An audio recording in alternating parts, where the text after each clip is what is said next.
پھر بھی ہمارے لیے ہوگی؟ اللہ نے جواب فرمایا کہ ان کے لیے بھلائی اور جنت نہیں ہوگی، ان کے لیے جہنم ہی ہوگی، اور یہ سب سے پہلے اس کے اندر دھکیلے جائیں گے۔ پھر آپ صلی اللہ علیہ وسلم کو اللہ تعالیٰ نے تسلی بیان فرمائی، اس کے بعد فریضہ پیغمبر بیان فرمایا۔ آج کا جہاں سے سبق شروع ہو رہا ہے، واللہ انزل من السماء ماء فاحیا به الارض بعد موتها، یہ اللہ تعالیٰ اپنی توحید کے اوپر پانچویں عقلی دلیل بیان فرمائیں گے، اور اس کے اندر اللہ تعالیٰ نے انسان کے لیے روزی اتارنے کا سبب بیان فرمایا ہے۔ ترجمہ دیکھیں، پانچویں عقلی دلیل ہے یہ توحید کے اوپر، واللہ انزل من السماء ماء فاحیا به الارض بعد موتها، اور اللہ اتارا اس نے آسمان سے پانی کو، فاحیا به الارض بعد موتها، پس زندہ کیا ساتھ اس کے زمین کو بعد اس کے بنجر ہو جانے کے، بعد اس کے غیر آباد ہونے کے۔ اللہ نے آسمان سے پانی اتار کر اس زمین کو سرسبز کیا۔ ان فی ذالک لآیۃ لقوم یسمعون، بے شک اس میں البتہ نشانیاں ہیں ایسی قوم کے لیے جو سنتے ہیں۔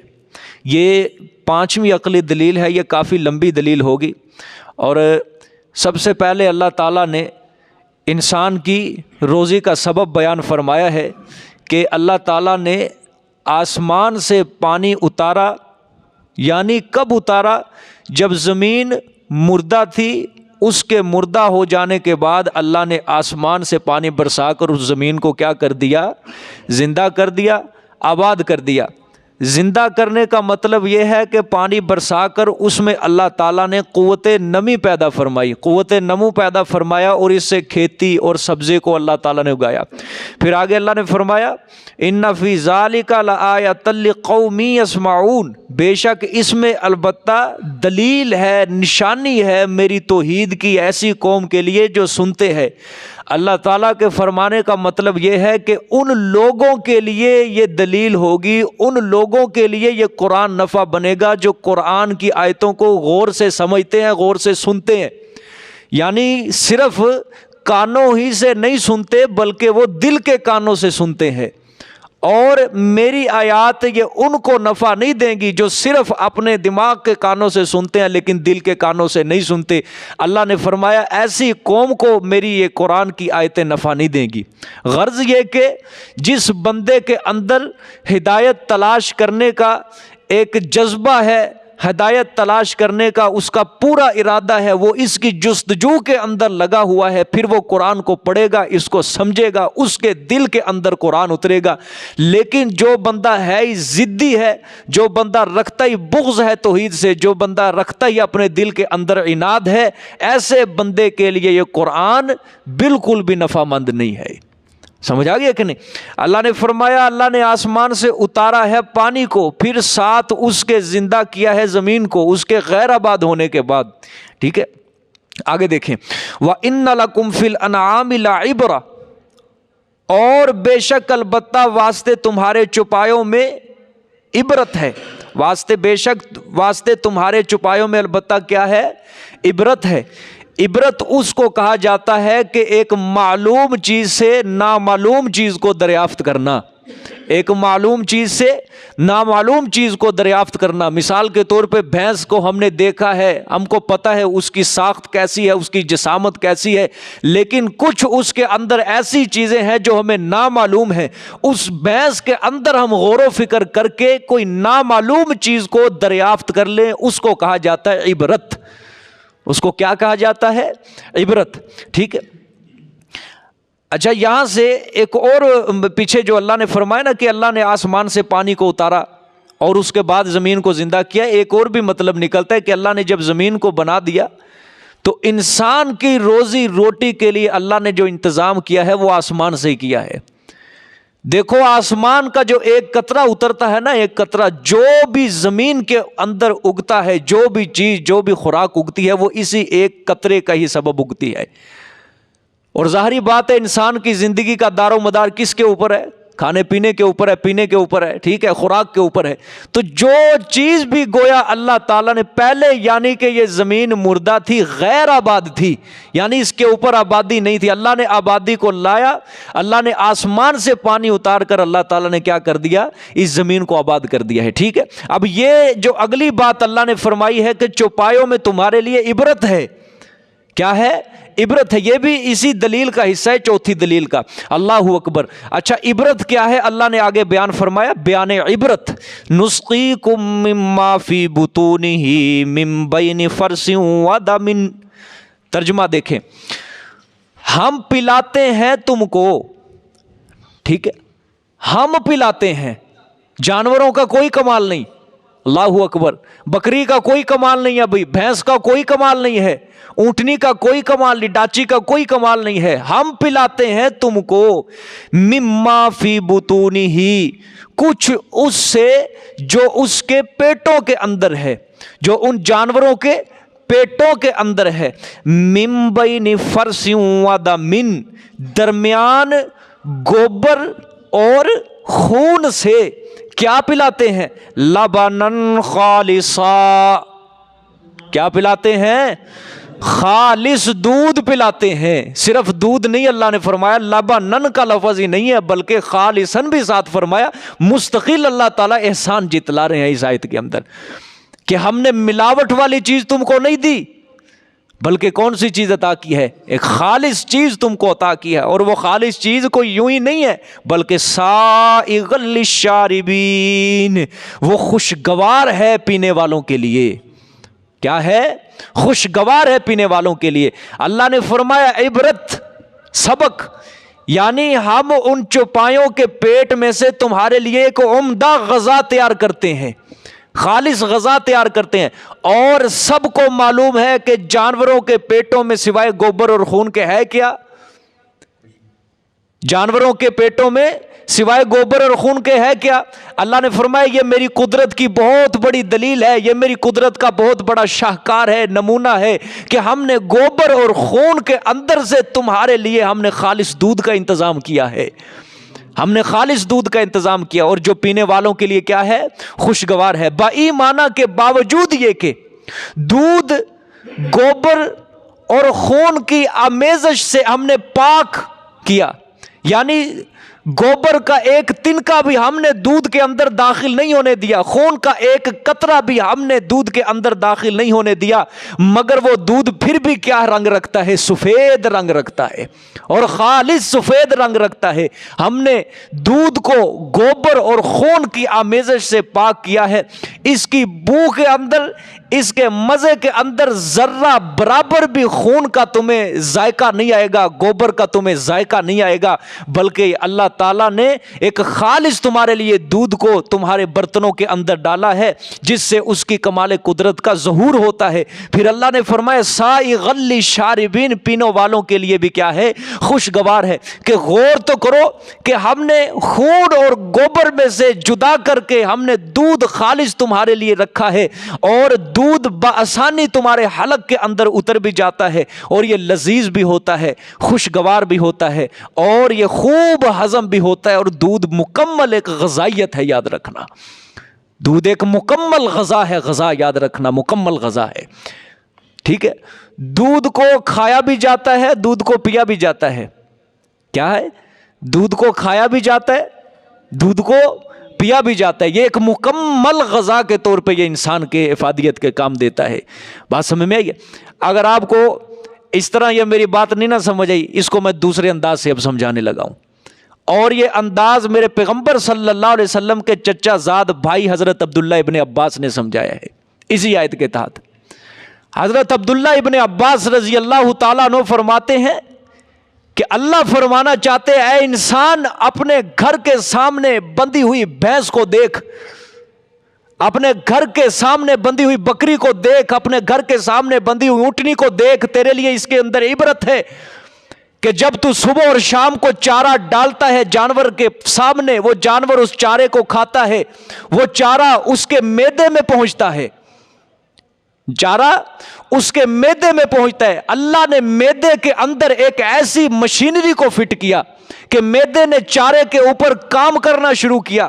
اس میدے نے کچھ کا گوبر بنایا، اس کو نیچے کی طرف دھکیل دیا اور اصل چارہ اوپر لے آیا۔ میدے نے اصل خوراک کو دھکا مارا، وہ سیدھا گیا جگر کی طرف۔ جگر نے اصل چارے کے اوپر کام کرنا شروع کیا۔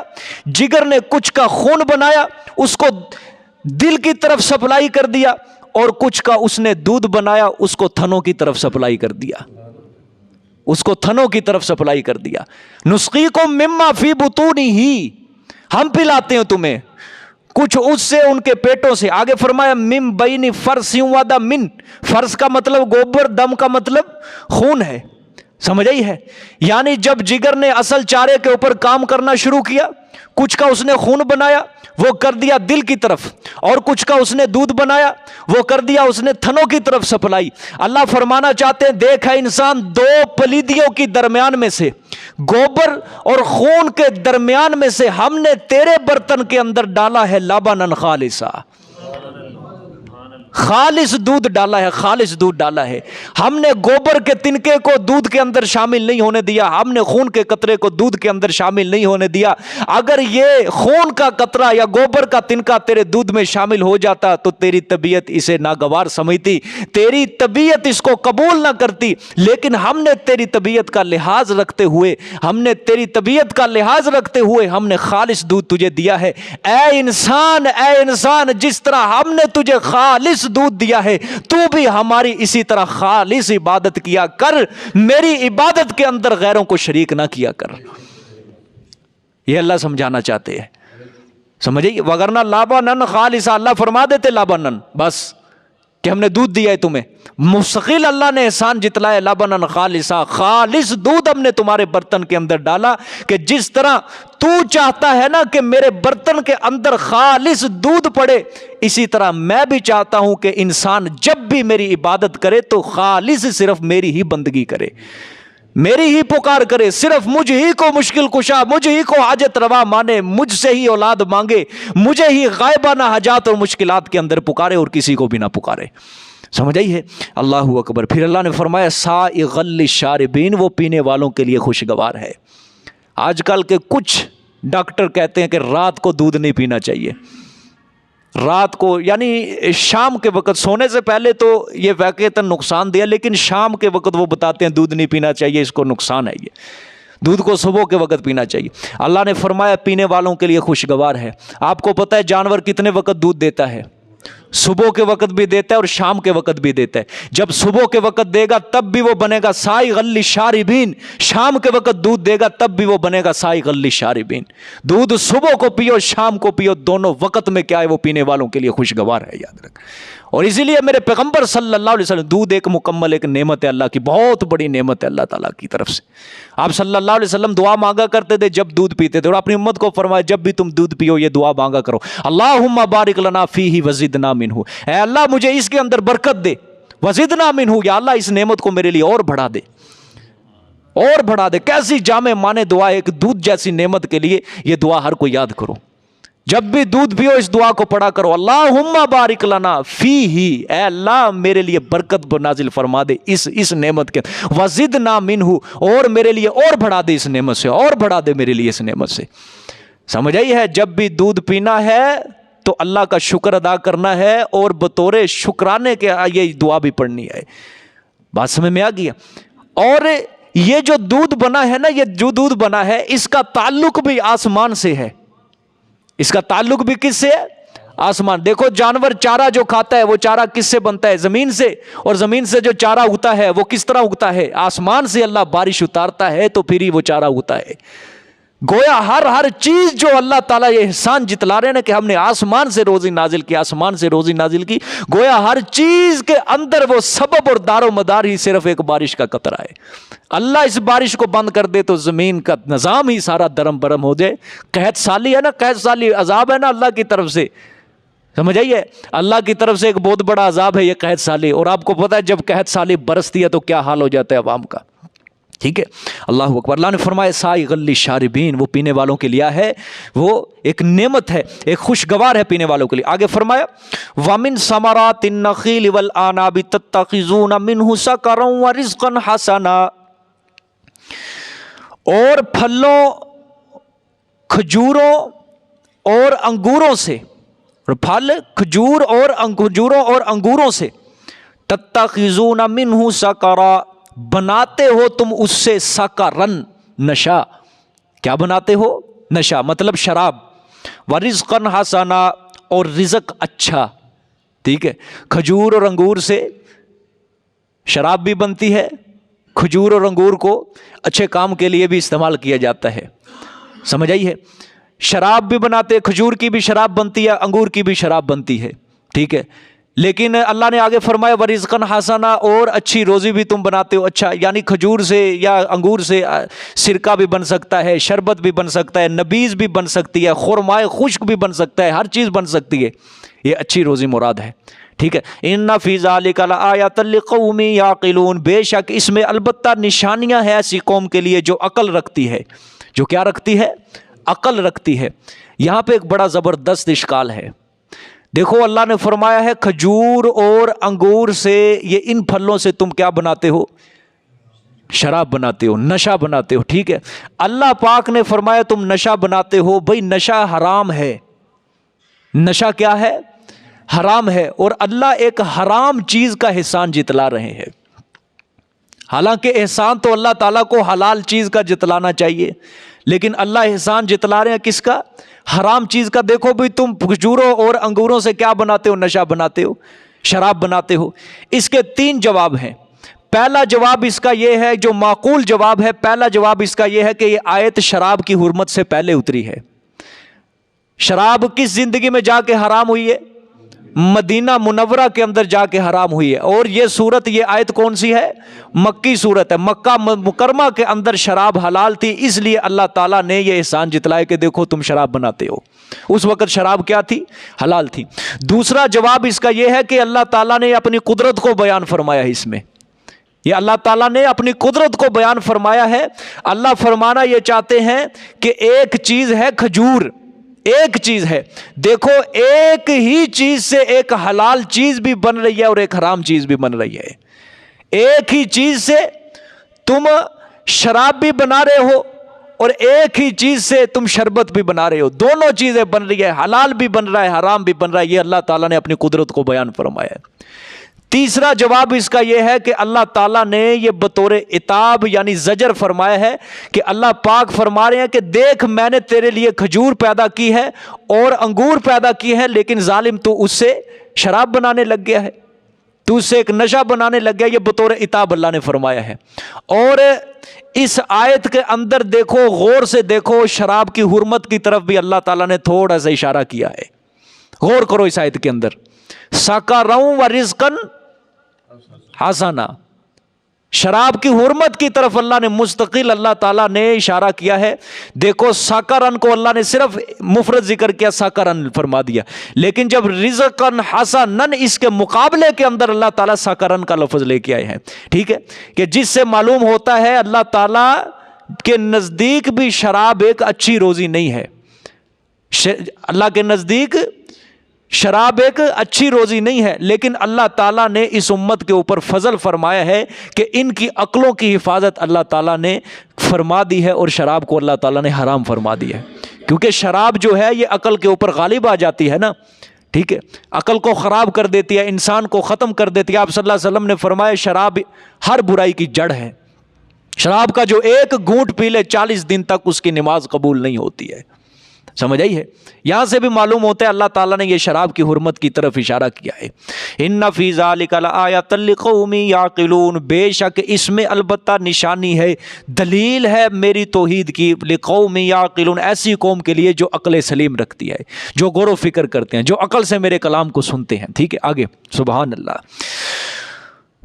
وَأَوْحَى رَبُّكَ إِلَى النَّحْلِ أَنِ اتَّخِذِي مِنَ الْجِبَالِ بُيُوتًا وَمِنَ الشَّجَرِ وَمِمَّا يَعْرِشُونَ، اور وحی کی حکم دیا تیرے پروردگار نے، إِلَى النَّحْلِ، شہد کی مکھی کو, نحل کسے کہتے ہیں؟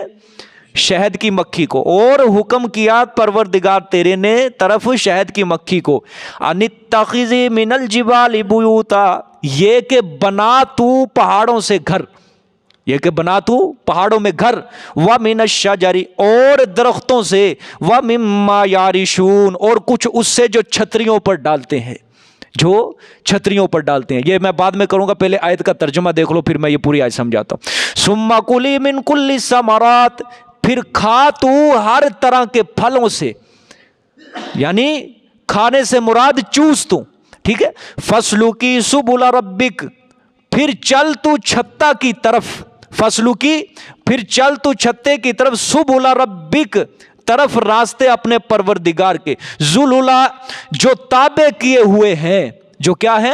تابع کیے ہوئے ہیں. یخرج من بطونها شراب مختلف الوانه, نکلتا ہے اس کے پیٹ سے شراب, پینا, پینے سے مراد کیا ہے؟ شہد نکلتا ہے. مختلف الوانه, مختلف ہیں اس کے رنگ, کیا ہے؟ مختلف ہیں اس کے رنگ. یہ آیت سمجھو ذرا غور سے. اللہ پاک نے شہد کی مکھی کو ذکر فرمایا, شہد کی مکھی کے بارے میں. پہلے اللہ تعالیٰ نے فرمایا وَأَوْحَا, دیکھو لفظ ہے وحی سے نکلا ہے. اب یہ مطلب نہیں ہے کہ انبیاء اور رسولوں والی وحی مراد ہے, بلکہ نہیں, مفسرین فرماتے اللہ تعالیٰ نے اس کے دل کے اندر یہ بات ڈال دی تھی. اللہ نے شہد کی مکھی کے دل کے اندر یہ بات ڈال دی, یعنی اس کی فطرت کے اندر یہ بات رکھ دی. جس طرح حضرت موسیٰ علیہ السلام کے بارے میں اللہ تعالیٰ نے فرمایا ان کی والدہ کے بارے میں, وَأَوْحَيْنَا إِلَىٰ أُمِّ مُوسَىٰ, ہم نے وحی کی موسیٰ کی ماں کی طرف. یہ مطلب نہیں ہے کہ جبرائیل کو بھیجا تھا وحی کی تھی اس طرح, بلکہ نہیں, ان کے دل کے اندر اللہ تعالیٰ نے الہام کر دیا تھا, یہ بات ڈال دی تھی. بات سمجھ میں آ گئی ہے؟ ہم نے وحی کی, تیرے پروردگار نے وحی کی شہد کی مکھی کی طرف. کیا وحی کی؟ پہلی بات اللہ نے یہ القاء فرمائی کہ اللہ نے فرمایا کہ تو پہاڑوں اور درختوں سے اپنا کیا بنا؟ گھر بنا. پہاڑوں کے اندر گھر بنا اور درختوں کے اندر اپنا گھر بنا, ٹھیک ہے. آگے وَمِمَّا يَعْرِشُونَ, یعنی یہ اکثر بیل کو اوپر چڑھانے کے لیے کسی چیز کا استعمال کیا جاتا ہے, یا رسی کا استعمال کیا جاتا ہے, یا لکڑی کا استعمال کیا جاتا ہے, کوئی ایسی چیز, اس کو کہا جاتا ہے یارشون. کچھ ایسی چیزیں جس کی وجہ سے بیل کو اوپر چڑھایا جاتا ہے, مثلا انگور کی بیل کو چڑھا دیا جاتا ہے, کدو کی بیل اکثر دیکھا ہے اس کو چڑھا دیا جاتا ہے, یا توری کی بیل کو چڑھا دیا جاتا ہے, سمجھ آئیے. اس کے اوپر تو اپنا کیا بنا؟ چھتا بنا لے, ٹھیک ہے. یہ اللہ تعالیٰ نے اس وجہ سے اس کے دل کے اندر یہ بات رکھی کہ دیکھ تیری جو چیز ہے نا, تیرے پیٹ کے اندر سے جو چیز پیدا ہونے والی ہے, یہ بڑی قیمتی چیز ہے اور یہ بڑی صاف شفاف چیز ہے, ہر بندے کا یہاں تک ہاتھ نہ پہنچے تیرا. اس لیے اپنے چھتے کو کیا رکھ؟ اونچا ہی رکھ, درخت کے اوپر بنا, یارشون, اوپر چھتریوں کے اوپر بنا, پہاڑوں کے اوپر بنا اپنے گھر کو, سمجھئے. اور دیکھ لو شہد کی مکھیاں, کبھی آپ نے نہیں دیکھا ہوگا کہ اس کا چھتا کہیں نیچے بنا ہو, کہیں نہیں دیکھا ہوگا. کہیں اپنا گھر زمین کے اوپر بنا لیتی ہو یا تنے کے اوپر نیچے کر کے بنا لیتی, نہیں, بلکہ وہ اوپر والی جانب شاخ کے اوپر جا کے یہ اپنا چھتا بناتی ہے, سمجھ آئی ہے. اور یہ مکھی اللہ تعالیٰ کے حکم کے اوپر کیا ہے؟ تابع دار ہے. اللہ کے حکم کی کیا بنی ہوئی ہے؟ تابع دار بنی ہوئی ہے, ٹھیک ہے. آگے اللہ نے پھر اس کے دل میں ایک بات ڈالی, ثم کلی من کل الثمرات, پھر کھا تو ہر قسم کے پھلوں سے, پھر کھا تو ہر قسم کو پھلوں سے. کھانے سے مراد کہ چوس تو, ٹھیک ہے. اب یہ مطلب نہیں ہے کہ ہر قسم کا پھل ہی مکھی چوسے, بلکہ جو پھل مکھی کی طبیعت کے مطابق ہیں وہ پھل مراد ہیں. اب اخروٹ کو, بادام کو, یہ تو مکھی نہیں چوس سکتی اس کو, بلکہ جو پھل مکھی کی طبیعت کے مطابق ہے, اس کی مزاج کے مطابق ہے. مثال کے طور پہ کنو ہے, سیب ہے, ٹھیک ہے, انار ہے, اس قسم کے جتنے بھی پھل ہیں تو اس سے کیا کر لے؟ اس کے رسوں کو چوس لے, اس کے رس کو, ٹھیک ہے. آگے پھر فرمایا اللہ نے فَاسْلُكِي سُبُلَ رَبِّكَ ذُلُلًا, سبحان اللہ. پھر یہ تیسری بات اللہ نے یہ القاء بیان, یہ اس کے دل کے اندر ڈالی کہ تو اپنے پروردگار کے ان راہوں کے اوپر چل جو اس نے تیرے لیے مسخر کر دیے ہیں, جو اس نے تیرے لیے مسخر کر دیے ہیں. یعنی تجھے ان راہوں پہ چلنا کوئی دشوار نہیں ہے. یا اللہ تعالیٰ نے اس کے فطرت کے اندر یہ بات رکھ دی ہے کہ شہد کی مکھی جو ہوتی ہے اپنا رستہ نہیں بھولتی, یہ اپنے چھتے کا رستہ پورا جانتی ہے, جہاں سے مرضی یہ رس چوس کے آئے واپس اپنے چھتے کے اوپر آ جاتی ہے. یہ سمجھ آئیے اپنا رستہ اللہ تعالیٰ نے اس کے لیے یہ رستے کیا کر دیے ہیں، سارے کے سارے کیا کر دیے ہیں، متعین کر دیے ہیں. ٹھیک ہے، یہ میرے اوپر بڑا اثر پڑتا ہے، کچھ ساتھیوں کو اونگ آ رہی ہے یہ بیان کرنے والے کے اوپر نا بہت زیادہ اثر پڑتا ہے. سمجھ آئی ہے. حیات الحیوان کتاب کا نام ہے. بڑی عجیب عجیب باتیں لکھی ہیں. وہ صدیوں پہلے یہ کتاب لکھی گئی ہے حیات الحیوان. اس کے اندر شہد کی مکھی کے متعلق بڑی بڑی عجیب باتیں لکھی ہیں اس مولانا صاحب نے. اور انہوں نے لکھا ہے یہ پھلوں سے اپنا رس چوستی ہے، اور جو اس کا گھر ہوتا ہے نا، اگر اس کا گھر دور ہو شہد کی مکھی کا گھر، تو یہ سیدھا رس چوستی ہے، فوراً سیدھا اپنے گھر کی طرف روانہ ہو جاتی ہے. اور اگر اس کا گھر ہو قریب، یعنی جس پھول سے یا جس پھل سے یہ رس چوستی ہے، اگر اس کا گھر قریب ہو، یہ گھوم کے جاتی ہے. ٹھیک ہے، سیدھا اگر گھر قریب ہے نا تو سیدھا چھتے کی طرف نہیں جاتی، بلکہ اگر چھتا اس کے دائیں جانب ہے، قریب ہے، یہ مخالف سمت کو پہلے چل کے گھوم کے آ کے یہ اپنے چھتے کے اوپر بیٹھے گی. وجہ کیا ہے کہ کوئی شکاری مجھے دیکھ نہ لے یہ کدھر جا رہی ہے، کوئی شکاری مجھے دیکھ نہ لے یہ کدھر جا رہی ہے، اور وہ میرا راستہ نہ میرا سمجھ لے یہ کدھر جا رہی ہے، اور تاکہ میرا شہد نہ یہ اتار لے. اللہ تعالیٰ نے اس کے اندر یہ، اس کی فطرت کے اندر یہ صلاحیت، یہ سمجھ رکھی ہے. پھر جب یہ وہاں جاتی ہے تو شہد پیدا کرنے والی جو مکھیاں ہوتی ہیں وہ الگ ہوتی ہیں، اور ڈنگ مارنے والی مکھیاں ہوتی ہیں وہ الگ ہوتی ہیں. شہد پیدا کرنے والی مکھیاں الگ ہوتی ہیں، اور ڈنگ مارنے والی مکھیاں کیا ہیں، الگ ہیں. اور حیات الحیوان کتاب یہ بڑی زبردست کتاب ہے، پڑھنے والی کتاب ہے. اس کے اندر سارے جانوروں کے متعلق اللہ تعالیٰ نے کیا کیا خصوصیات ان کے اندر رکھی ہیں، کیا کیا صلاحیتیں اللہ نے ہر جانور، ہر پرندے کے اندر رکھی ہیں، انہوں نے اس کے اندر بیان کی ہے. اور یہ ڈنگ مارنے والی مکھیاں الگ ہیں، شہد بنانے والی مکھیاں الگ ہیں. اور انہوں نے لکھا ہے کہ ان کا ایک ڈاکٹر بھی ہوتا ہے، پورا ڈاکٹر ہوتا ہے. جو بھی شہد کی مکھی رس چوس کے آتی ہے پھولوں سے یا پھلوں سے، وہ ڈاکٹر اس کو چیک کرتا ہے. پہلے وہ چیک کرتا ہے کہ اس کا شہد ٹھیک ہے، اس کے پیٹ کے اندر کوئی خرابی تو نہیں ہے. اگر اس کے پیٹ کے اندر خرابی ہوتی ہے تو 2-4 مکھیاں مل کے اسے مار دیتی ہیں، اس کو چھتے کے اوپر بیٹھنے نہیں دیتی، اس کو چھتے کے اوپر بیٹھنے نہیں دیتی، بلکہ اس کو دور کر دیتی ہیں. ٹھیک ہے. اور یہ صاف شفاف اللہ تعالیٰ نے یہ شہد کو بنایا، اللہ تعالیٰ نے یہ ساری چیزیں اس کے اندر رکھی ہیں. اور دوسری بات مفسرین نے یہ بھی لکھی ہے یہاں پہ بات، کہ چھتے کے اوپر کچھ چوکیدار بھی انہوں نے متعین کیے ہوتے ہیں. کچھ چوکیدار، کچھ دربان انہوں نے چھتے کے اوپر مقرر کیے ہوتے ہیں، جو باہر کے کیڑوں کو اندر نہیں آنے دیتے، بلکہ وہ مار دیتے ہیں چیونٹیوں کو یا کیڑے درخت کے اوپر، اور کوئی رینگنے والا کوئی کیڑا ہوتا ہے وہ اس کو اپنے چھتے کے اوپر نہیں آنے دے. لہٰذا واقعی ایسی بات ہے کہ ہم نے مکھیوں کے چھتے کے اوپر کوئی دوسرا کیڑا نہیں دیکھا، دربان مقرر ہوتے ہیں. اور دوسری بات یہ بھی ہے، یہ آپ کو پتہ ہے شہد کی مکھی کبھی گند کے اوپر نہیں بیٹھتی، ہمیشہ یہ صاف شفاف چیز کے اوپر بیٹھتی ہے. مفسرین نے یہ بھی لکھا، اور میڈیکل سائنس نے بھی یہاں تک اس چیز کو ثابت کیا ہے کہ شہد کی مکھیوں کے اندر پوری ایک ملکہ ہوتی ہے، ان کی ایک بادشاہ ہوتا ہے پورا. وہ بادشاہ جو ہوتا ہے، اگر کوئی شہد کی مکھی گند کے اوپر بیٹھتی ہے، ان کے اندر پوری عدالت لگتی ہے. دعویٰ پیش کیا جاتا ہے کہ ملکہ صاحبہ یہ جو مکھی ہے یہ گند کے اوپر بیٹھی تھی، پھر عدالت لگتی ہے پوری، اس کے اندر گواہیاں بھی ہوتی ہیں. جب گواہی ثابت ہو جائے پھر وہ ملکہ حکم کرتی ہے کہ 2-3 مکھیاں پکڑ کے اس کے ٹکڑے ٹکڑے کر دو، یہ چھتے کے اوپر نہیں بیٹھے گی آج کے بعد. سمجھ آئی؟ یہ ساری صلاحیتیں، یہ ساری سمجھداری کس نے دی ہے؟ اللہ تعالیٰ نے اس کو دی ہے. سمجھ آ گئی کہ نہیں بات؟ اور یہ آپ کو پتہ ہے شہد کی مکھی، بعض لوگ کہتے ہیں کہ اس کے منہ کا یہ لعاب ہوتا ہے شہد، بعض لوگ کہتے ہیں کہ نہیں اس کا پخانہ ہوتا ہے. یہ آج تک کوئی بھی تحقیق نہیں کر سکا. حضرت عیسیٰ علیہ الصلوۃ والسلام سے 300 سال پہلے ایک نام سنا ہوگا آپ نے، افلاطون. اس کا ایک شاگرد تھا ارسطو، بہت بڑا حکیم تھا، آج بھی اس کا نام ہے ارسطو، اس کا نام ہے. سکندر کا استاد تھا یہ ارسطو. اس نے تحقیق کی کہ شہد کی مکھی کس طرح شہد بناتی ہے، اس کا لعاب ہے یا یہ پخانہ ہے. اس نے اپنے نیچے ورکر کو کہا کہ لے کے آؤ ایک شیشے کا دراز بناتا ہوں، میں ڈبہ بناتا ہوں. اس نے شیشے کا ڈبہ بنایا، اس کے اندر مکھیوں کو چھوڑ دیا اس نے.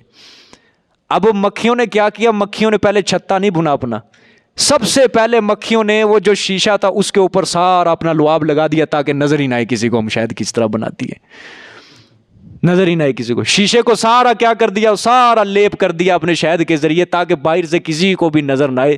وگرنہ یہ آج کل کوئی یہ تحقیق پوری کامل نہیں پہنچی کسی کے کہ واقعتاً یہ شہد کی مکھی کا یہ کوئی پخانہ ہے یا لعاب ہے۔ کسی کا قول یہی ہے کہ لعاب ہے، کسی کا قول ہے پخانہ ہے، یہ کوئی کسی کی بس ہر کسی کا اپنا ایک وہم ہے، خیال ہے، لیکن کوئی پکی ٹھکی بات نہیں ہے اس کے اندر، بتاتی نہیں ہے کسی کو، ٹھیک ہے۔ اللہ تعالیٰ نے اس کے اندر بہت زیادہ سمجھداری رکھی ہے، یاد رکھنا۔ اور آپ کو پتہ ہے کبھی کہیں نہیں دیکھا کہ شہد کی مکھی کہیں ایک ہی بیٹھی ہو، نہیں، بلکہ پورا ایک جتھا ہوتا ہے۔ اگر مثال کے طور پہ انہوں نے اپنا ایک جتھا چھوڑ کے جانا ہے، کبھی چھتا چھوڑ کے جانا ہے، اکٹھیاں ہی ساری جائیں گی۔ اجتماعیت ہے اس کے اندر، بہت زیادہ اجتماعیت ہے۔ اللہ تعالیٰ نے آخری آیت کے اندر یہی فرما گئے کہ اسی کے اندر بہت بڑی نشانیاں ہیں جو غور و فکر کرتے ہیں، ٹھیک ہے۔ دیکھو جی، اللہ نے فرمایا یخرج من بطونها شراب مختلف الوانہ، نکلتا ہے اس کے پیٹ سے شراب، شہد پینا، مختلف الوانہ، مختلف ہیں اس کے رنگ، اللہ اکبر۔ اور آپ کو پتہ ہے شہد کا رنگ بھی ایک طرح کا نہیں ہوتا، بعض شہد کے رنگ ہوتے ہیں سرخ رنگ کے، بعض زرد رنگ کے، بعض سفید رنگ کے، اس کے مختلف قسم کے رنگ ہوتے ہیں، سمجھ آ گئی ہے کہ نہیں بات؟ اور اللہ تعالیٰ نے تو اس کے اندر ایک خالص چیز رکھی ہے، لیکن جب یہ انسان کے ہاتھ پہ چڑھتا ہے اس کے اندر بھی وہ ملاوٹ کرنے لگ جاتا ہے۔ دودھ بھی اسی طرح اللہ تعالیٰ نے خالص دیا ہے، لیکن جب یہ انسان کے ہاتھ میں چڑھتا ہے یہ کیا ہو جاتی ہے؟ اس کے اندر دودھ نہیں رہتا، پھر وہ پتہ نہیں کیا بلا بن جاتی ہے۔ شہد کے اندر بھی آج کل بہت زیادہ ملاوٹ ہے، ٹھیک ہے۔ دیکھو اللہ نے آگے کیا فرمایا، سبحان اللہ، فیہ شفاء للناس، اس شہد میں شفا ہے لوگوں کے لیے، اللہ اکبر۔ اس شہد میں کیا ہے؟ لوگوں کے لیے شفا ہے۔ آپ صلی اللہ علیہ وآلہ وسلم نے فرمایا دو شفاؤں کو لازم پکڑو، دو شفاؤں کو کیا کرو؟ لازم پکڑو، ایک شہد ہے اور ایک قرآن ہے، ایک شہد اور ایک قرآن پاک ہے۔ بھئی یہ جو شفا ہے نا شہد، بعض لوگ کہتے ہیں کہ ہر بیماری کی شفا ہے اس کے اندر، کیا ہے؟ ہر بیماری کی شفا ہے۔ یاد رکھنا یہ اب کام ہے اطباء کا۔ کن کا کام ہے یہ؟ اطباء کا۔ یونانی لوگ تھے، یونانی اطباء جو ڈاکٹر تھے بڑے بڑے، وہ معجونوں کے اندر وہ اپنی گولیوں کی افادیت کو زیادہ دیر تک قائم رکھنے کے لیے شہد کا استعمال کرتے تھے۔ اور آج کل میڈیکل سائنس کیا استعمال کرتی ہے؟ سپرٹ، سمجھ آئی؟ کیا استعمال کرتی ہے؟ سپرٹ۔ لیکن جو پرانے حکیم تھے وہ اپنی گولیوں اور معجونوں کی افادیت کو زیادہ دیر تک قائم رکھنے کے لیے شہد کا استعمال کرتے تھے۔ اور ٹھیک ہے، قرآن پاک نے کہہ دیا ہے کہ اس کے اندر شفا ہے، اس کے اندر شفا ہے، کوئی اس کے اندر شک نہیں ہے، کوئی شبہ والی بات نہیں ہے۔ لیکن اب یہ کام ہے حکماء کا کہ ان سے جا کے ہم مشورہ لیں گے کہ بھئی شہد کو ہم نے کس طرح استعمال کرنا ہے، کس چیز کے اندر ڈال کے استعمال کرنا ہے، اور یہ ہمیں یہ بیماری ہے، ہم اس کام کے لیے یہ شہد کو پینا چاہتے ہیں، ہم کس طرح ہمیں یہ اس کا طریقہ کار ہوگا وہ آپ کو حکیم بتائے گا۔ یہ کام اب کسی مفتی کا نہیں ہے، یہ کام اب کسی عالم کا نہیں ہے۔ کیوں؟ ڈاکٹر حکیم اس کام کے اندر ماہر ہیں، اس فن کے اندر ماہر ہیں۔ عالم مفتی اس فن کے اندر ماہر نہیں ہے کہ وہ بتا سکے کہ نسخہ کیا ہے۔ بیماری کا ایک الگ ماہر ہوتا ہے کہ اس کو بتا سکے بھئی تیری بیماری یہ دور ہے۔ روحانی مرض جو ہے اس کے اندر، اس کے لیے مفتی کام دے سکتا ہے، عالم کام دے سکتا ہے اگر اس کے اندر روحانی مرض ہے، لیکن جسمانی مرض کے لیے ڈاکٹر ہوتا ہے یا حکیم ہوتا ہے، سمجھ آئی ہے؟ آپ صلی اللہ علیہ وآلہ وسلم کے پاس ایک بندہ آیا، اس نے آگے کہا یا رسول اللہ صلی اللہ علیہ وسلم میرے بھائی کو دست آتے ہیں۔ آپ صلی اللہ علیہ وسلم نے فرمایا اس کو جا کے شہد پلا۔ اب اس نے جا کے جب شہد پلایا تو وہ دست اور آنے شروع ہو گئے، بڑھ گیا مرض۔ دوسری بار پھر آیا، اس نے آگے کہا یا رسول اللہ آپ نے کہا تو شہد پلاؤ، میں نے تو شہد پلایا، وہ مرض اور زیادہ بڑھ گیا۔ آپ صلی اللہ علیہ وسلم نے فرمایا دوسری مرتبہ پھر پلا، اس نے دوسری مرتبہ پلایا، وہ مرض اور زیادہ بڑھ گیا۔ اور تیسری مرتبہ پھر آیا، آپ صلی اللہ علیہ وسلم نے اس نے آگے عرض کی یا رسول اللہ مرض تو بڑھتا جا رہا ہے، دست تو رک ہی نہیں رہے۔ آپ صلی اللہ علیہ وسلم نے فرمایا جا تیسری مرتبہ پھر پلا۔ اب اس نے تیسری مرتبہ پھر پلایا، وہ دست اور زیادہ بڑھتے گئے، اس کا بھائی بھی کمزور ہوتا ہے۔ چوتھی مرتبہ پھر آیا، یا رسول اللہ یہ شہد کی وجہ سے مرض نہیں ہٹ رہا۔ آپ صلی اللہ علیہ وآلہ وسلم نے فرمایا اللہ کا قرآن سچا ہے، تیرے بھائی کا پیٹ جھوٹا ہے۔ اللہ نے قرآن میں کیا فرمایا ہے کہ شہد کے اندر کیا ہے؟ شفا ہے۔ اللہ کا قرآن سچا ہے، تیرے بھائی کا پیٹ جھوٹا ہے، جا دوبارہ پلا اس کو۔ چوتھی مرتبہ اس نے پلایا، جب اس نے چوتھی مرتبہ پلایا اس کا بھائی بالکل ٹھیک ہو گیا۔ اس کا بھائی کیا ہو گیا؟ بالکل ٹھیک ہو گیا۔ یعنی پیٹ کے اندر وہ گندے مادے وہ نکلتے جا رہے تھے، شہد کی وجہ سے نکلتے جا رہے تھے، اس کی وجہ سے وہ دست وہ مرض اور زیادہ بڑھتا جا رہا تھا، اور زیادہ بڑھتا ہوا جا رہا تھا۔ سمجھ آ گئی کہ نہیں؟ تو یہ ایک ڈاکٹر کا کام ہے، یہ ایک طبیب کا کام ہے، یہ ایک حکیم کا کام ہے کہ اس سے جا کے مشورہ لو کو شہد یوں نہیں کہ بلا تکا پی، کیونکہ اس کے اندر تاثیر گرم ہے، شہد کے اندر کیا ہے؟ اس کی تاثیر گرم ہے، اور ڈاکٹر سے مشورہ کرو، کسی حکیم سے مشورہ کرو کہ اس کے اندر ہمیں کیا، کس طرح ہم اس کو استعمال کر سکتے ہیں، ٹھیک ہے؟ اور یہ تو پکی ٹھکی بات ہے کہ بلغمی بیماریوں کے لیے یہ شہد بہت زیادہ مفید ہے۔ اتنی بات ہم نے بھی پکی یاد کی ہوئی ہے کہ بلغمی بیماریوں کے لیے، سینے کی بیماریوں کے لیے، نزلہ، زکام، گلا، ان بیماریوں کے لیے یہ شہد جو ہے بے تحاشا مفید کام دیتا ہے۔ اس کے اندر اللہ نے بڑی فادیت رکھی ہے۔ خیر، اللہ تعالیٰ کا قرآن خود کہہ رہا ہے کہ اس کے اندر کیا ہے؟ شفا ہے، ٹھیک ہے؟ اور آپ صلی اللہ علیہ وسلم نے فرمایا کہ دو چیزوں کو لازم پکڑو شفا کے لیے، ایک شہد ہے اور ایک قرآن پاک ہے۔ قرآن پاک میں بھی اللہ تعالیٰ نے فرمایا نا، وَنُنَزِّلُ مِنَ الْقُرْآنِ مَا هُوَ شِفَاءٌ وَرَحْمَةٌ لِّلْمُؤْمِنِينَ، ہم نے جو کچھ بھی قرآن پاک کے اندر اتارا ہے وہ مومنین کے لیے کیا ہے؟ شفا ہے، اور رحمت ہی رحمت ہے مومنین کے لیے۔ سمجھ آ گیا کہ نہیں؟ اس کی صورتوں کے اندر، اس کے آیتوں کے اندر اللہ تعالیٰ نے بہت زیادہ اپنے کلام کے اندر طاقت رکھی ہے، قوت رکھی ہے۔ سمجھ آئیے کہ دو آیتیں پڑھ کے انسان کسی کے اوپر دم کر دے، وہ کیا ہو جاتا ہے؟ ٹھیک ہو جاتے ہیں۔ ہاں، اس کے دم کے اندر، اس کے پڑھنے کے اندر پوری لگن ہو، پھر اس انسان کو وہ فائدہ دیتا ہے، پوری لگن ہو۔ بات سمجھ میں آ گئی ہے؟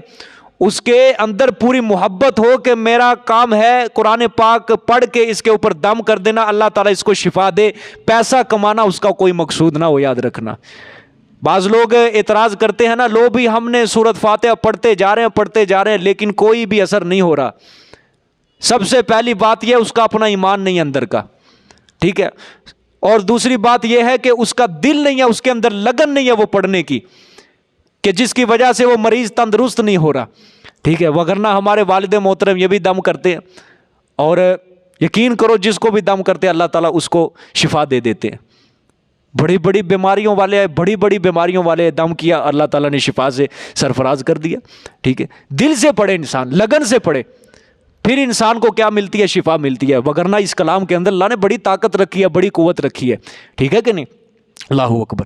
آگے اللہ نے فرمایا ان فی ذلک لآیۃ لقوم یتفکرون، بے شک اس میں البتہ نشانی ہے میری توحید کے ایسی قوم کے لیے جو دھیان کرتے ہیں، جو غور و فکر کرتے ہیں، جو دھیان کرتے ہیں، ٹھیک ہے؟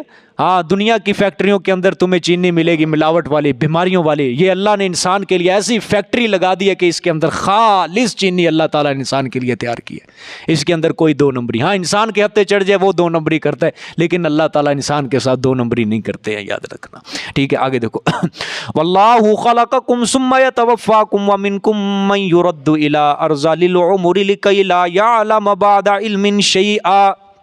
یہ ایک ہی دلیل چل رہی ہے، یاد رکھنا۔ اور اللہ پیدا کرتا ہے تمہیں، ثم یتوفاکم، پھر وہ فوت کرتا ہے تمہیں۔ اللہ ہی تمہیں پیدا کرتا ہے، اللہ ہی تمہیں کیا کرتا ہے؟ فوت کرتا ہے، یعنی زندگی بھی اللہ دیتا ہے اور موت بھی اللہ دیتا ہے۔ وَمِنْكُمْ مَنْ يُرَدُّ إِلَىٰ أَرْذَلِ الْعُمُرِ، اور بعض تم میں سے وہ ہیں جو پھیرے جاتے ہیں طرف أَرْذَلِ الْعُمُرِ، نکمی زندگی کے، یعنی بڑھاپے کی طرف۔ ارذل، یہ ارذل کا معنی رذیل سے ہے نا، یعنی بری زندگی، نکمی زندگی کی طرف تم میں پھیرے جاتے ہیں، ٹھیک ہے؟ کیوں پھیرے جاتے ہیں؟ اللہ اکبر۔ لکی لا، بھئی اللہ کا کلام ہے، ناراض نہیں ہونا۔ لکی لا یعلم بعد علم شیئا، اللہ نے فرمایا کیوں پھیرے جاتے ہیں وہ نکمی زندگی کی طرف؟ تاکہ نہ معلوم کرے وہ بعد معلوم کرنے کے کسی چیز کو۔ کوئی بوڑھا انسان ہوتا ہے نا، وہ اپنی اولاد کو کہتا ہے او بھائی مجھے پانی پلا، وہ اولاد اس کی پانی پلاتی ہے، وہ پانی بھی پی لیتا ہے، پھر وہ کہتا ہے او بھائی پانی تو پلا دے، اس کا بیٹا کہتا ہے میں نے پلا تو دیے تجھے، وہ کہتا ہے کہاں پلایا مجھے تو نے پانی؟ یہ مطلب ہے اللہ نے بیان فرمایا، تاکہ نہ معلوم کر سکے وہ بعد معلوم کرنے کے کسی چیز کو. یعنی ایک چیز کا اس کو پتہ بھی چل گیا ہے، ٹھیک ہے، معلوم ہو گیا، اس نے اس چیز کو پا بھی لیا، لیکن وہ پھر بھول جاتا ہے، ٹھیک ہے. اللہ نے فرمایا تم میں سے بعض ایسے بھی ہیں جو نکمی زندگی کی طرف کیا ہوتے ہیں، وہ پھیرے جاتے ہیں، ٹھیک ہے. تو ہوتی ہے بعض بوڑھوں کے اندر یہ. آپ صلی اللہ علیہ وسلم نے بڑھاپے سے پناہ مانگی ہے، اس بڑھاپے سے کیا مانگی ہے؟ پناہ مانگی آپ صلی اللہ علیہ وسلم نے. یا اللہ پاک میں بڑھاپے سے پناہ چاہتا ہوں. ظاہری بات ہے ہڈیاں کمزور ہیں، جسم کمزور ہے، ٹھیک ہے. اور آپ کو پتہ ہے اس عمر کے اندر آ کے تو اولاد بھی اپنے اوپر بوجھ سمجھنے لگ جاتی ہے، اپنے باپ کو، ٹھیک ہے. تو یہ تو آپ صلی اللہ علیہ وسلم نے اپنی امت کے لیے رہنمائی فرمائی ہے، ٹھیک ہے. اور آپ صلی اللہ علیہ وسلم نے بڑھاپے کے سے کیا مانگ لی ہے؟ پناہ مانگ لی ہے. چلنے کی طاقت نہیں ہے، پھرنے کی طاقت نہیں ہے، اس عمر کے اندر آ کے انسان کے دانت ٹوٹ جاتے ہیں، کھانے پینے کی طاقت نہیں رکھتی. بس میں آ گئی ہے نا. تو اس لیے آپ صلی اللہ علیہ وسلم نے بڑھاپے سے کیا مانگ لی ہے؟ پناہ مانگی ہے، ٹھیک ہے. اللہ نے فرمایا بعض تم میں سے ہیں وہ جو پھیرے جاتے ہیں طرف نکمی عمر کے لکئی لا، تاکہ نہ معلوم کر سکے وہ بعد معلوم کرنے کسی چیز کو. ان اللہ علیم قدیر، سبحان اللہ، بے شک اللہ جاننے والے ہیں، قدرت والے ہیں، جاننے والے ہیں ہر چیز کی مصلحت کو. اللہ جاننے والے اور قدرت والے ہیں. کیا مطلب؟ اللہ نے فرمایا بڑی قدرت والا ہوں. جس طرح وہ نطفہ بے جان و بے شعور سے ایک سمجھدار انسان کو پیدا کر دیتا ہے، اور پھر انسان کو پیدا کرنے کے بعد بڑھاپے تک جتنی بھی منزلیں ہیں یہ درمیانی انقلابات پر وہ قادر ہے، اسی طرح اللہ تعالیٰ انسان کو مارنے کے بعد، موت کے بعد بھی انسان کو دوبارہ زندہ کرنے کے اوپر بھی اللہ قادر ہے. گویا یہ اللہ نے منکرین قیامت کے اوپر احتجاج کیا ہے. مکہ مکرمہ کے جو کافر تھے، قیامت کے منکر تھے، موت کے بعد اٹھائے جانے کے وہ کیا تھے؟ انکاری تھے. اللہ نے ان کے اوپر یہ احتجاج کیا کہ دیکھو ظالمو، میں پیدا بھی کرتا ہوں، میں موت بھی دیتا ہوں، میں بڑھاپے کی طرف، یہ ساری جتنی بھی منزلیں ہیں ان انقلابات کے اوپر جب میں قادر ہوں، میں موت کے بعد، انسان کی موت دینے کے بعد اس کو زندہ کرنے کے اوپر بھی میں قادر ہوں، ٹھیک ہے. ان اللہ علیم قدیر، بے شک اللہ جاننے والے ہیں اور قدرت والے ہیں. جزاک اللہ جی، آج کے لیے کافی ہے. صدق اللہ العظیم.